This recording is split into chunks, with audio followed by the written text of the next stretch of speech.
squirrel! Oh my god. Hey everybody, and welcome back to my channel, Stated. If you're new here, my name's Hannah. And before I get into this video, I just want to announce that I have hit 500 subscribers, and just like any other small YouTuber, that is a huge milestone for my channel. And I'm so glad that there are so many people that are interested in my relatively boring life. I'm really excited to just continue to make content that I enjoy making, as well as informational videos for those who are studying abroad. But now I want to talk about study abroad yet again, and today I'm going to be talking about my daily expenses and how I manage that while studying abroad. For some people, study abroad is really their first time away from home and having to manage expenses, whether it be expenses that are given to them by their parents or expenses that they had to personally earn. Study abroad can be a really eye-opening experience, but it can also be a really financially stressing experience, if that makes sense. Now, what I don't want you to take away from this video is that you aren't allowed to go out, or you're not allowed to have fun, or you're not allowed to travel. That's not at all what I'm trying to convey. You really should do those things. You really should get out and be around locals and be around the culture and have fun. Somebody has decided to blow the leaves off their driveway, I think.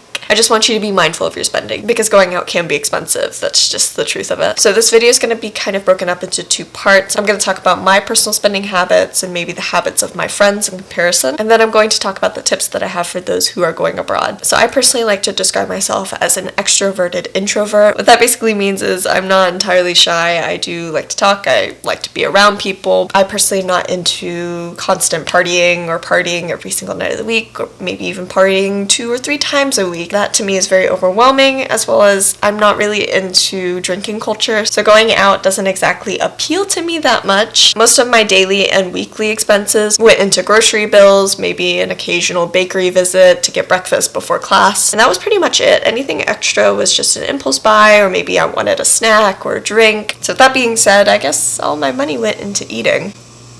I don't really know the spending habits of my friends other than what I saw and what I experienced while we were together on campus and going to classes. Comparatively to my friends, I didn't really spend that much money. I don't really like coffee, so I don't really drink it. Therefore, I never bought it before class. However, my friends would buy coffee before class, or maybe breakfast before class. They would also eat lunch and dinner at our Mensa, which is basically like the school cafe or school cafeteria on campus. Some of them would eat dinner out maybe 2 or 3 times a week, and then a small group of them would go out about once a week to karaoke night, and then maybe once every month or 2 to the Reeperbahn in Hamburg. I know my first semester I ate lunch at the Mensa because it made more sense scheduling wise for me to eat on campus, because I had to eat and then go directly to class afterwards. My second semester I ended up going to my internship, and then from there I was able to go home and actually eat lunch before I had to go back to class in the evening. I was able to save money by essentially stretching out my meals, so I would cook large dinners and then I would eat those leftovers for lunch throughout the week. So now that you know my general spending habits, I'm going to talk about the tips that I have on managing spending. My first and probably the most important tip is that you should refrain from impulse buying. An impulse buy is basically something that you purchase without thinking anything of it, without considering that maybe you don't need it at this current time. My biggest impulse buying habit is probably with clothes, and to refrain from doing that while abroad, I really asked myself if I could currently wear it in the current weather conditions of Germany. So if I saw a cute pair of sandals that I liked, but it was February and I was still wearing my heavy winter coat and a scarf and gloves and a hat and snow boots because it was still snowing outside, then I wouldn't buy it, because it just didn't make sense for me to buy them if I'm not going to wear them currently. And you also have to consider that when you're studying abroad, everything that you buy, you're probably going to want to take home with you. And if you only brought one suitcase with you and you're not planning on buying another bag to check, you're going to be really stressed out when you're packing and you want to take all of these new things, but you can't fit all of these new things in your suitcase. My next tip is a little more personal, because I know that some people are a little more particular on spending habits in terms of food. One thing that you could also do to manage your daily expenses is think about the things that you normally spend money on. For example, if you like to buy coffee before you go to class, you have to consider that that cup of coffee that you buy at a cafe can be between 2 to 4 euros depending on which drink you purchase. And if you're doing that 4 or 5 times a week, it can get really expensive. It financially makes more sense to just buy a bag of coffee or buy a bag of tea and make it at home and bring it to class. The same goes for breakfast. In Germany, you can buy bread in bulk from from bulk containers, and a lot of times it's a lot cheaper than buying it at a bakery. At a discount store called Penny in Germany, you could buy a Brötchen roll, which is like a breakfast roll, for 30 cents. But comparatively, at the bakery that I liked to go to in the morning when I was in a rush, that same Brötchen roll would cost me maybe 40 cents to €1. And it's not a lot, but if you're really serious about saving money, it does add up in the long run. It also helps to meal plan before you go grocery shopping, and also to grocery shop as little as possible, because it's very easy to impulse buy new German snacks or new German products, and it is totally okay to try those. I'm not saying don't eat those, you're not allowed to be curious, but for those who are a little tight on cash, it may be helpful to just stay on the list and not stray from the list. And by meal planning, you're also able to figure out how many meals you can get out of one meal, or decide, okay, I'm only going to be eating this one meal for all of my lunches this week. Particularly for those who are studying abroad in Germany, I would highly suggest trying to shop at discount stores. There are a ton of options for discount grocery stores like Aldi, Penny, Lidl. There's others, but that's all we had in Lüneburg. I would highly suggest going to the discount stores for your general groceries like pasta, milk, eggs, etc. And then if you want something very specific, like a very specific vegetable or very specific fruit, or for something extremely specific like international foods, it's always a good idea to buy those heavily specific items at a larger store, more expensive store like Edeka. Also, stay away from imported goods. Those are extremely expensive. Don't get me wrong, I try to lead a healthy life with my cuisine and my meal plans and my meals, etc. But I am American after all, and I do love a good Pop-Tart. However, Pop-Tarts there were like €8. I would highly recommend trying to refrain from that. If you love Pop-Tarts, maybe buy a box of Pop-Tarts every 2 months or something like that. It's also a great idea to consider maybe eating more of a plant-based diet rather than having a lot of heavy meat consumption. One, it's good for the environment, but two, meat's really expensive outside of the US. I don't know how it is anywhere else in the US, but I know that here in Texas it is expensive, but it's not expensive for like a steak. There was a specific Vietnamese dish that I like to cook and I like to eat, as well as my boyfriend really enjoyed eating. I think we would get 250 grams of meat, so it's probably the size of a normal 8-ounce steak, but that alone would be between €7 and €15 depending on the cost of meat at that time. So while I was in Germany, I ended up eating more of a plant-based diet because it was financially cheaper for me. But if you don't have such an intimate relationship with food like I do, and maybe you want to go out a lot more than I did, that's okay. Go out, have fun. Study abroad is a time to figure those things out for yourself, to figure out who you really are, what you really enjoy doing. I figured out that I'm not really into partying, and that's okay. But if you're going to do that, I think my last tip would really help you out, and that is keeping a monthly expenses log. This can be done on Excel, in a journal, on a Google Doc,